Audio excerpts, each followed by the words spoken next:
അൽഹംദുലില്ലാഹ് ഞങ്ങളുടെ മുഖ്യമന്ത്രിക്ക് ഒന്നും സംഭവിച്ചിട്ടില്ല. ഒരു ഫേസ്ബുക്ക് പോസ്റ്റ് അടിയിൽ വന്ന കമൻ്റാണിത്.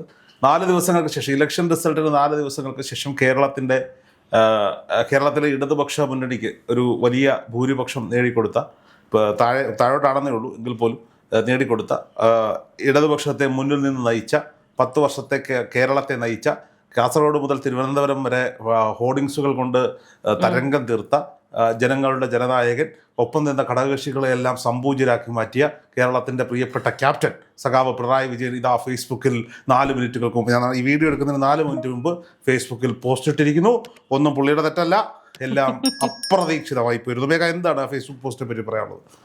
ഈ ഫേസ്ബുക്ക് പോസ്റ്റിൽ എനിക്ക് ഏറ്റവും കൂടുതൽ ഇഷ്ടപ്പെട്ടൊരു സെന്റൻസ് ഇതാണ്: കഴിഞ്ഞ 10 വർഷങ്ങളിലുടനീളം നടപ്പിലാക്കിയ വികസന പ്രവർത്തനങ്ങളും ജനക്ഷേമ പദ്ധതികളും സമൂഹത്തിൽ വലിയ മാറ്റങ്ങൾ സൃഷ്ടിച്ചു എന്നത് നിസ്സംശയമാണ്. അവ നിലച്ചു പോകാതിരിക്കാനും മുന്നോട്ട് കൊണ്ടുപോകാനും ശക്തമായ ജനജാഗ്രത തുടർന്നും ഉണ്ടാകേണ്ടതുണ്ട്. കഴിഞ്ഞ 10 വർഷം ഞങ്ങൾ കുറെ കാര്യങ്ങളൊക്കെ ചെയ്തിട്ടുണ്ട്. ഇനി അങ്ങോട്ടുള്ളതൊക്കെ അവർ നന്നായിട്ട് ചെയ്യുന്നുണ്ട്, നിങ്ങൾ നോക്കിക്കോണേ എന്നിങ്ങനെ ആവശ്യപ്പെടുകയാണ്. അപ്പൊ അതിനു മുമ്പത്തെ 5 വർഷങ്ങൾ ഉണ്ടായിരുന്ന സർക്കാർ ചെയ്തു വെച്ചതിന്റെ ബാക്കി പത്രമായിരുന്നു അവർ ചെയ്തു എന്നത് ഇത്രയും നാൾ, ഈ കഴിഞ്ഞ 10 വർഷം അവർ സമ്മതിച്ചിട്ടില്ല. പക്ഷെ ഇനിയുള്ളത് ചെയ്യണമെന്ന് ആവശ്യപ്പെട്ടിട്ടുണ്ട്. അതുപോലെ ഇതിലെല്ലാം എവിടെയും ചെറിയതായിട്ടൊരു പരാമർശം ഉണ്ട് എന്ന് മാത്രമാണ്, പരാജയം സമ്മതിക്കുന്നു എന്നുള്ള ചെറിയൊരു പരാമർശം. ബാക്കിയെല്ലാം പറയുന്നത് കൂടെ നിന്ന് എല്ലാവർക്കും നന്ദി. അല്ല, ഈ പരാജയത്തിന്റെ ഉത്തരവാദിത്വം ആർക്കാണെന്ന് പറഞ്ഞിട്ടില്ല. ഞങ്ങളുടെ ശത്രുക്കളായ കോൺഗ്രസിനും BJPക്കും ചിലരുടെ മാധ്യമങ്ങൾക്കുമാണ്. നോക്കൂ മേഘ, കേരളത്തിൽ ഏറ്റവും കൂടുതൽ മാധ്യമങ്ങളുടെ സപ്പോർട്ട് കിട്ടിയ ഒരു സർക്കാർ അത് ഈ രണ്ടാം പിണറായി സർക്കാരാണ്. നമ്മൾ ആലോചിക്കണം, PRDയിൽ നിന്നും കിഫ്ബിയിൽ നിന്നും വരെ പണമെടുത്ത് കോടിക്കണക്കിന് രൂപ ഇവിടുത്തെ മുഖ്യധാരാ മാധ്യമങ്ങൾക്കും, ഇപ്പുറത്ത് അച്ഛനെ പൊതുജനമധ്യത്തിൽ ആക്ഷേപിച്ചവന് അവർക്കെതിരെ അവരുടെ പടക്കുള്ളിൽ കയറി പണി കൊടുത്ത് നികേഷ് കുമാറിനെ വെച്ചുകൊണ്ട് PR ക്യാമ്പയിനുകളും സോഷ്യൽ മീഡിയ ചാനലുകളും അടക്കം കോടിക്കണക്കിന് രൂപ ചെലവഴിച്ചൊരു തിരഞ്ഞെടുപ്പ്, കോടിക്കണക്കിന് രൂപ PR-ന് വേണ്ടി മാറ്റിവെച്ചൊരു സർക്കാർ വേറൊന്നില്ല. അവിടെയാണ് പറയുന്നത് ചില മാധ്യമങ്ങൾ ചേർത്ത് ഇവരെ കുറിച്ച് എന്താ പറയാ, എന്തൊക്കെയോ മോശം ദുഷ്പ്രചരണം നടത്തി താഴെ കൊണ്ടുവന്നത്. പിന്നെ ഇവരുടെ ശത്രുക്കളായ കോൺഗ്രസും UDF-ഉം BJP-യും ഇവർക്ക് സ്തുതി പാടാൻ വേണ്ടിയിട്ടാണ് അവർ രാഷ്ട്രീയ പ്രവർത്തനം നടത്തുന്നത്. ഒന്നുമല്ല. നോക്കൂ, നിങ്ങളുടെ കാലിനടിയിൽ ഇതിലെ മണ്ണൊലിച്ചു പോകുന്നത് അറിയാതെ പോയി കഴിഞ്ഞ 5 വർഷക്കാലം സഖാവ് പിണറായി വിജയൻ. അതിന്റെ നിങ്ങൾ ആരെയൊക്കെയോ ഒതുക്കാൻ ശ്രമിച്ചു. നിങ്ങൾ ഒരു കൂട്ടം ആളുകളെ ഒതുക്കാൻ ശ്രമിച്ചു. G. സുധാകരൻ അടക്കം, ഐഷ പോറ്റി അടക്കം, KK ശൈലജ ടീച്ചർ അടക്കം പലരെയും നിങ്ങൾ ഒതുക്കാൻ ശ്രമിച്ചപ്പോൾ അതിൻ്റെ പരിണിത ഫലം എന്ന് പറയുന്നത് നിങ്ങൾ ഒതുങ്ങിപ്പോകുന്ന സാഹചര്യത്തിലേക്ക് വന്നു. കേവലം 36 വയസ്സ് മാത്രം പ്രായമുള്ള 1990-ൽ ജനിച്ച അബ്ദുൾ റഷീദ് VP എന്ന് പറയുന്ന ഒരു യൂത്ത് കോൺഗ്രസ്സുകാരന് ധർമ്മടം മണ്ഡലത്തിൽ സീറ്റ് കൊടുത്തപ്പോൾ നിങ്ങൾ ഈ പറയപ്പെടുന്ന ശത്രുക്കളെന്ന് കരുതുന്ന UDF-കാരോ BJP-കാരോ പോലും വിചാരിച്ചില്ല നിങ്ങൾ പരാജയപ്പെടും. ഒന്ന് ആലോചിച്ച് നോക്കൂ. നമ്മൾ തുടക്കം മുതൽ നമ്മുടെ ചാനലാണ് ആദ്യം പറഞ്ഞത് ചിലപ്പോൾ ഷാഫി പറമ്പിലോടെ പോയി മത്സരിച്ചേക്കാവുന്നു. അബ്ദുൾ റഷീദ് VPക്ക് പകരം ഷാഫി പറമ്പിലോ അല്ലെങ്കിൽ ഈ പറയപ്പെടുന്ന K. സുധാകരൻ MPയോ ധർമ്മടത്ത് മത്സരിച്ചിരുന്നെങ്കിൽ എൻ്റെ പൊന്ന് സഖാവെ, ഇനിയുള്ള കാലം പരാജിതനെന്ന് പറഞ്ഞുകൊണ്ട് വീട്ടിൽ. അതുമല്ല, ഈ VP അബ്ദുൾ റഷീദ് പറഞ്ഞതുപോലെ മുൻനിര നേതാക്കൾ ആരെങ്കിലും ചെന്ന് വൃത്തിയായ ഒരു പ്രചാരണം നടത്തിയിരുന്നെങ്കിലും ഈ പറഞ്ഞ തോൽവി സംഭവിക്കാമായിരുന്നു. അബ്ദുൾ റഷീദ് VP എന്ന് പറയുന്ന ചെറുപ്പക്കാരൻ ഒരു പോരാട്ടം നടത്തിയപ്പോൾ 6 റൗണ്ടുകളിൽ പിണറായി വിജയനെ പിന്നിൽ നിർത്താൻ സാധിച്ചിരുന്നെങ്കിൽ ജനപ്രിയനായി മാറിയ ഷാഫി പറമ്പിലോ K. സുധാകരനോ ആയിരുന്നു അവിടുത്തെ അവസ്ഥയെങ്കിൽ പിണറായി വിജയന് വീട്ടിലിരിക്കുമ്പോൾ ഇപ്പോൾ കൊച്ചുമോനും മോനും മരുമോനും ഒക്കെ ഒരു റെസ്പെക്ട് ഉണ്ട്. വീട്ടിനകത്തിരിക്കും പരാജിതനിരിക്കുന്നു എന്ന് കുഞ്ഞുങ്ങൾ പോലും കളിയാക്കുന്ന ഒരു സാഹചര്യത്തിലേക്ക് ഞങ്ങളുടെ പ്രിയങ്കരനായ സഖാവ് പിണറായി വിജയൻ പോയിരുന്നതിനെ ഓർക്കണം. നിങ്ങളുടെ മണ്ഡലത്തിൽ പോലും നിങ്ങൾ സേഫ് അല്ല സാർ, നിങ്ങൾ സേഫ് അല്ല. പാർട്ടിക്കുള്ളിൽ പാർട്ടി പ്രവർത്തകർക്കുണ്ടായിരിക്കുന്ന അവിശ്വാസമുണ്ടല്ലോ നിങ്ങളെക്കുറിച്ചുള്ള. നിങ്ങളിവിടെ എഴുതി വെച്ചിരിക്കുന്നത് തികച്ചും പ്രതീക്ഷിതമായിരുന്നു സാർ. കഴിഞ്ഞ 2-3 വർഷമായി ഞങ്ങളൊക്കെ പറഞ്ഞുകൊണ്ടിരിക്കുന്നത് എന്താണ്? നിങ്ങളുടെ കാലിനടിയിലെ മണ്ണ് ഒലിച്ചു പോയിക്കൊണ്ടിരിക്കുകയാണ്. നിങ്ങൾ നാശത്തിലേക്കാണ് വിജയൻ നിങ്ങൾ പോകുന്നത് എന്ന് എത്രയോ മാധ്യമങ്ങൾ നിങ്ങളെ ഉപദേശിച്ചു.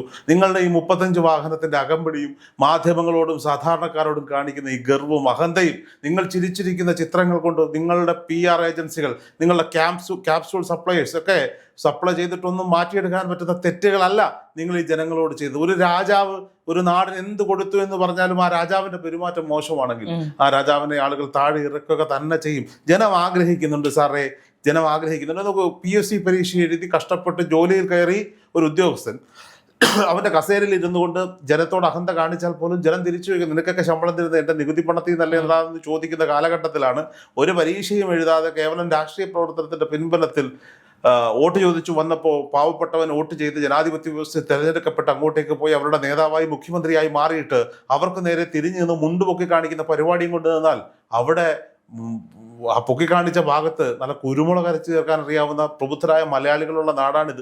എന്തിന് തമിഴ്നാട്ടിൽ പോലും ഇത് കാണിച്ചവന്മാരെ താഴെ ഇറക്കി വെച്ചിട്ടുണ്ട്. ആലോചിച്ച് നോക്കണം. അപ്പോൾ സ്വാഭാവികമായിട്ട് നിങ്ങൾ തിരുത്തണം എന്ന് പറഞ്ഞാൽ നിങ്ങളുടെ പാർട്ടി സെക്രട്ടറി, ഞാൻ ചോദിക്കട്ടെ, കഴിഞ്ഞ ദിവസം കോടിയേരി ബാലകൃഷ്ണ വീട്ടിലേക്ക് ഗോവിന്ദമാഷ് പോകുന്നൊരു കാര്യം നമ്മൾ കണ്ടു അല്ലേ? അവിടെ എന്താണ് സംഭവിച്ചത്? കോടിയേരി ബാലകൃഷ്ണൻ എന്ന് പറയുന്ന ഒരു നേതാവ് CPM-നെ നിയന്ത്രിച്ചിരുന്നെങ്കിൽ, CPM-നെ നയിച്ചിരുന്നെങ്കിൽ ഒരുപക്ഷെ വിമത സ്വരങ്ങൾ കോൺഗ്രസ് CPM-നുള്ള ഉയരില്ലായിരുന്നു. ഈ പറയപ്പെടുന്ന ഐഷ പോറ്റിയും ഗോവിന്ദനും ഈ പറയപ്പെടുന്ന കുഞ്ഞികൃഷ്ണനും ഒന്നും, എന്തിന് ശശിയും സുധാകരനും ഒന്നും ആ പാർട്ടി ആ പ്രസ്ഥാനം വിട്ട് UDF ക്യാമ്പിലേക്ക് പോകില്ലായിരുന്നു എന്നത് 3.5 തരമാണെന്നേ. അതായിരുന്നു, അങ്ങനെയുള്ള നേതാക്കന്മാരും ആ പ്രസ്ഥാനത്തിൽ ഉണ്ടായിരുന്നു. ഇന്ന് നിങ്ങളുടെ ഗോവിന്ദ മാഷ് ഏതെങ്കിലും ഒരുത്തൻ പാർട്ടിയിൽ നിന്ന് പോവുകയാണെങ്കിൽ ഓട്ടെ, അതൊന്നും എൻ്റെ വിഷയമല്ല എന്ന് പറയുന്നൊരു സാഹചര്യമുണ്ട്. ഇന്ന് രാവിലെ മുതൽ ഫേസ്ബുക്കിൽ ഞാനൊരു പോസ്റ്റ് കണ്ടു. ഗോവിന്ദ മാഷിന്റെ ഭാര്യ മത്സരിപ്പിച്ചപ്പോഴാണോ പ്രശ്നമുണ്ടായത്? VK ശ്രീകണ്ഠന്റെ ഭാര്യ മത്സരിച്ചത് പ്രശ്നമൊന്നുമില്ല. VK ശ്രീകണ്ഠൻ കേവലം ഒരു MP മാത്രമാണ്. അദ്ദേഹത്തിന്റെ ഭാര്യ രാഷ്ട്രീയ പ്രവർത്തകയാണ്. അവർ മത്സരിച്ചു, അവിടെ ജയിച്ചു, അവരായിരുന്നു ശരിയെന്ന് തെളിയിച്ചു. ഗോവിന്ദന്റെ ഭാര്യ മത്സരിച്ചപ്പോൾ തോറ്റല്ലോ. ആന്തൂർ സാജന്റെ ആത്മാവിന്റെ പ്രാക്കാണെന്ന് പറയുന്നവരുണ്ട്. അങ്ങനെയൊന്നും ഞാൻ പറയാൻ ആഗ്രഹിക്കുന്നില്ല. ജനാധിപത്യമാണ്, ജനങ്ങളുടെ തീരുമാനമാണെന്നേ, ജനങ്ങളുടെ തീരുമാനം. കൂടെ നിന്നവനെയും ഒപ്പം നിന്നവനെയും ഒക്കെ വെട്ടി വീഴ്ത്തിയപ്പോൾ ആലോചിക്കണമായിരുന്നു, നിങ്ങൾക്കും ഒരു പതനം ഉണ്ടാകും. ആ പതനത്തിൽ നിന്ന് നിങ്ങൾ ഇപ്പോഴും പഠിക്കാൻ തയ്യാറാകുന്നു. നിങ്ങളുടെ ഫേസ്ബുക്കിൽ പോലും നിങ്ങൾ എന്തോ വലിയ സംഭവമായിരുന്നു, നിങ്ങൾ വലിയ പെർഫെക്റ്റ് ആയിരുന്നു എന്ന ഒരു പ്രതീതി നിങ്ങളുടെ വാചകങ്ങളിലുണ്ട് സാറേ. നിങ്ങൾ എഴുതിയതായിരിക്കില്ല, നിങ്ങളുടെ PR ഏജൻസി എഴുതിയതായിരിക്കും. എങ്കിൽ പോലും ആ വാചകങ്ങളിൽ അതുണ്ട്. അത് മാറ്റിവെക്കണം. ജനം ഒന്ന് തിരിഞ്ഞു നിന്നപ്പോൾ 36 വാഹനങ്ങളുടെ അകമ്പടി ഇല്ലാതെ ഇപ്പൊ AKG സെന്ററിൽ നിന്ന് വരുന്ന ഇന്നോവ ക്രിസ്റ്റ കാറിൽ, ബ്ലാക്ക് ലിസ്റ്റ് ചെയ്യപ്പെട്ട ഒരു കാറിൽ യാത്ര ചെയ്യേണ്ടുന്ന സാഹചര്യത്തിലേക്ക് പോയില്ലേ? ഇതിലും പ്രശ്നം. ഇറങ്ങി പോകുന്ന പോക്കിലും നിങ്ങൾക്ക് എന്തെങ്കിലും പാഠം പഠിച്ചോ? നിങ്ങളുടെ ഗൺമാനെ നിങ്ങൾ പ്രൊമോഷൻ കൊടുത്ത് പത്തനംതിട്ടയിലെ സ്പെഷ്യൽ ഓഫീസറാക്കി വിട്ടിട്ടില്ലേ?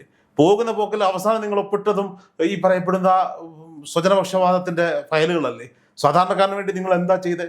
അടിമുടി തകർന്നു നിൽക്കുന്ന ഒരു ഖജനാവുമായി പൂച്ച വെച്ച് കിടക്കുമ്പോൾ നിങ്ങൾ 1.5 കോടി രൂപയ്ക്ക് ബസ് വാങ്ങി കക്കൂസും പണിത് വെച്ചിട്ട് നാട് മുഴുവൻ യാത്ര ചെയ്തില്ലേ?